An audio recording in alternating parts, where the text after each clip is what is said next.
But it's a really different vibe. I'm seeing Ollie going. 16-year-old Ben Deakin. What's going on in your life? We're skim. So it's not poor listeners listening to all this tripe. So let's go back to being a 16-year-old. Yeah. You're at that position where you've just finished school. You don't really know what you want to do. I mean, I've ridden mountain bikes for a while. Did a couple of races when I was a kid, but never good enough to be an out-and-out pro. Back then, you didn't have the internet. You had someone like Steve Peat, obviously childhood hero, racing week in, week out. Went through bimbling around after school, doing some lifeguarding, and then that's why I was like, do you know what? I can't be a professional on my mountain bike. It's the dream for most kids that are into it. What can I do that's different? And then did sort of college, did the normal outdoor instructor course. And then I had a mate who was a very good boxer, and he ended up being in the Marines. And he said, look, I get all the time off in the world boxing as well as being a frontline soldier. And then that's when I sort of thought, well, do you know what? If I join the Marines, it's give me a good start to, do that and then do a bit of riding on the side. You go to the careers office. What was your opinion of it before you went and signed up? Just the hardest basic military training in the world. I needed the challenge, and that was it. I just thought, well, do you know what? I want to do this for a challenge for myself. And so what makes it, how do you know it was the hardest? Because it's fact. It's fact. So it's that hardest basic military training in the world by a few weeks. So basic military training means just like 32 selection weeks to get through. Yeah. Okay. Yeah. Right. So is it like our equivalent of a boot camp, or is it a boot camp? Very sort of boot camp in a weird sort of way, I guess. It's an easy way of saying it. So if you think everyone looks at the action films of Navy SEALs, it's almost like the UK equivalent. So if you think of 32 weeks where you go down to Lympstone for your 3-day commando course, like to your potential Royal Marines course, it's called. Mm-hmm. You go there. Prior to that, you've got various tests that you do in the careers office. You go there. We went there as maybe 120 odd people. Out of those people, 88 or so 90 passed, and then that's where they start the 32 weeks of training. So 32 weeks of various exercises, pass or fails, and then cut a long story short, over that time, loads of people drop out, and then you finish with the last week, which is your commando course week, where you end up doing a variety of tests. You've got a 9-mile speed march, a 6-mile endurance course, a 30-minute Tarzan assault course, and the very last thing is a 30-mile run across Dartmoor that you do with all your kit, and you've got to do this in 8 hours. So 30 mile. So what makes it, if you think, I'm training for a London Marathon, all well and good, but you're fresh, you're trained. This is, bearing in mind, you've had 32 weeks of just absolute hell thrown at you, sleep deprivated, you've gone on various exercises, like you're not thinking straight because you've gone one test into another. But the only thing that stands between you getting that beret is literally 30 miles by the time you get there. And that's all you think. Your body's absolutely shot, but you're like, right, this is it. This is the last thing I've got to do. And then when I pass that, that's the end. I earn my beret. I earn the respect from my instructors and things like that. And that gets you in. And that gets you in. So cut a long story short, You're in the door. 80 odd people started my course and only 11 of us passed. So obviously others may have got back-trooped. What I mean by back-trooped is they failed a task, so they go back in training a couple of weeks, or they've been injured, or quite clearly they've just wanted to go, do you know what, it's not for me, I'm leaving, and that's them out the door. So anyway, people have heard about this anyway, but done the military training, then deployed on various exercises, and then went to Afghanistan. And I'm sure loads of people who sort of follow my journey know, went to Afghanistan, got shot with 3 other people. And then that's when it was like, do you know what, that's sort of the end of my military career as I know it. The doctors are saying, look, if you carry on, you're going to get arthritis in your ankle, blah, blah, blah, blah.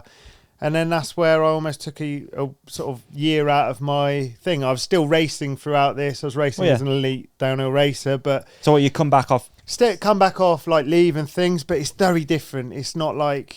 If you look at like your Danny Hart's, I've been in Startgate and Danny Hart would be behind me. It's like he's training, he's fully submersed in being Danny Hart and being a top level professional rider, yet you're going back to Woodbury Common or running around Dartmoor with a rifle Monday morning. So it's, you never got a chance anyway. Like, one, he's good, but secondly, that's all he does. Yeah. So that's when it was like, no, do you know what? I'm going to have a year out and just see what's what. And, it's all documented. That's why I'm going to try and keep it fairly It's fairly interesting, quick. though. It is interesting. And then obviously internet started coming around, and then that's when I went to Whistler on my gap year as such, before I sort of decided what I wanted to do, and then got arrested in my pants, and that was it. Do you think that's a moment there? Yeah. So is that like a moment where things kicked off? I think that's where viral videos is like a thing, and it was always going to be, friends with Bren, friends with Ollie, like. And it's always going to help that you've got these amazing riders who do it as a job anyway. But the fact that you've come on it from a different background where you're just telling a story of your holiday, you're not trying to make a viral video. It's not like now where kids are like, right, I need to go and make a viral video. It's literally like, this is my holiday. Don't know what on earth I'm going to do with my life. Like, I've just left the Marines after 9 years. Like, what on earth am I going to do?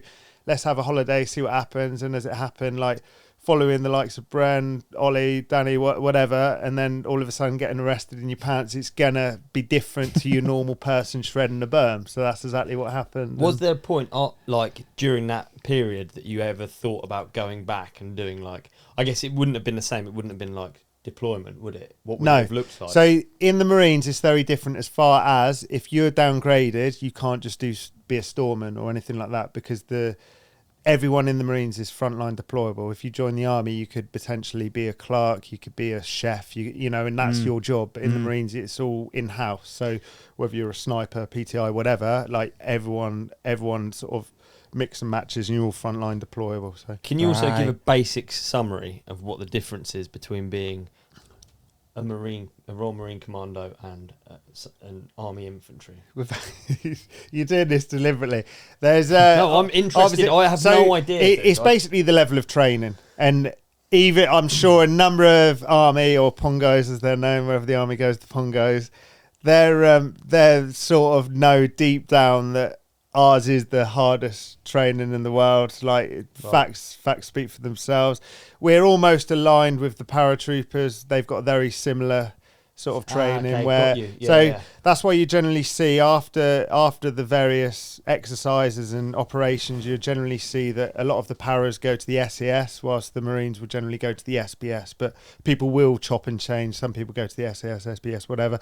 And if I'm honest, that is potentially where I wanted my career to go. Years ago, obviously the SBS are based in Poole. That's where I was like, oh, this looks really cool, jumping out of helicopters, all of that. But obviously this didn't happen for obvious reasons. And then going to Whistler open up the doors of. So you went to Whistler on a whim with the boys, literally, and you got a GoPro 3, 4, I don't know, with Jono Jones actually. Yeah, right. So it was with Jono, and then once again, like, even though I was fully immersed in the military life, like, I was still racing when I could, so I still kept in touch with all my racing mates, and obviously, sometimes I couldn't because we were on exercises, whatever. But obviously, very good friends with a number of these racers over the years, and you almost get to see how they transform. Obviously, Jono back then was just a little squirt. Well, he still is, but just a little squirt riding around, and then he gradually started getting into the World Cups and stuff back then. And then it's just interesting to see sort of different careers go different places. Yeah. But yeah, like at the end of all that, that's when I was like, right, gap year. That's that. Let's see what happens. And if you want to get sponsored, get arrested in your pants. Yeah, maybe. I guess, like, resist arrest. The vlog thing though was kind of new, wasn't it? Like, you were one at first, right? I mean, Pilg's obviously the man, isn't he, when it comes to that? But there wasn't any ulterior motive. You went out to make a video of your holiday. You're telling a story, and I think nothing changes now. Like, I mean, today, as you'll see from this video, it's telling a story, So like all nice. These BDK 200. So all of these things is about having your watchers, your viewers coming along your journey with you and having an understanding, like whether or not they're learning how to ride a berm, or how if they're missing a bit on top and they want to go to Turkey to rectify these things, BDK 200. Yeah. So you first started doing vlogs on Facebook, right? Yeah. And they were just like souvenirs from holidays. Yeah. Exactly that. Like, it's actually mad when I think that, me and Ollie years ago, we went to, where did we get the flow trail? Slovenia. We went to Slovenia, and there wasn't any YouTube or anything, because back then, if you had copyrighted music, like, YouTube would just take it down or mute it, because I don't know, I'm too dumb to know the ins and the outs. So that's why I ended up putting it on Facebook. And then obviously YouTube came around, and it was just a natural progression. It was like, well, let's just put it on YouTube as well. But Facebook used to get millions. Like, mate, I remember you and me would post stuff and have little battles, but the numbers were like, now in hindsight, it's like, you'd be making really good money. Do you remember we did Dirt Masters one year and we rode down the bobsled track? I'm not sure if we're allowed to say this. We got in big trouble for this. Yeah. And then it was quite interesting because you posted and I posted, and then someone like Dirt Magazine shared Olly's, MBUK shared mine, and then we were like likewise, and it was insane actually. But we're talking like we're on our way to the channel, the ferry. And we're like at 500,000 views already from Germany. You know what I mean? Like that compared to now in terms of YouTube figures, it was just... Well, no one really did it. No. A few people did it, but no one really made a story. It was like maybe the odd POV. And you go to Rowgate at the weekend, everyone's got a helmet camera now. Yeah. You know, like, it doesn't count unless we film it. Or now it's obviously the old Insta bangers where everyone's, film this, film that. And it's just a different world we sort of live in now. We are lucky to have grown up in that period where the internet was getting big, because I think like back then, if you posted a video, if you were known to like MBUK or Dirt or Pink Bike or one of these things, they'd just share it, yeah. They would share it because it's good. It's like at the time good content. Yeah. And then that's almost what a lot of people, probably both of us included, ended up building a lot of like online following out of. Well, that's how... Yeah. I guess from a sponsor's point of view now, that's how there is such a thing as a media rider. Yeah. You know, it's almost like it used to be a racer, and then the odd media rider would come around, and then now it's mad. Like, it's crazy we're actually talking about bikes on the bike podcast. Yeah, it is. Don't do it very often. What's going on? Feels weird, doesn't it? But like now it's gone full circle, isn't it? Because...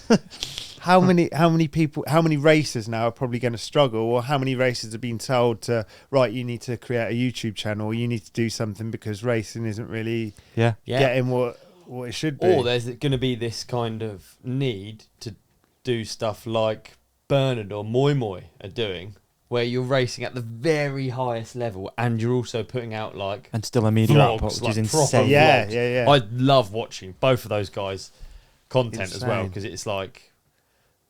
Yeah, I don't know. I think it's cool because, like, especially recently, I feel like there is vlogs and videos make the event way better, don't they? Like Hardline is a prime example. Like you tuning into Bernard to watch the whole thing, and Jono and whoever, and then the race is way better. Yeah, definitely. Which is strange if they start limiting that stuff, but hey.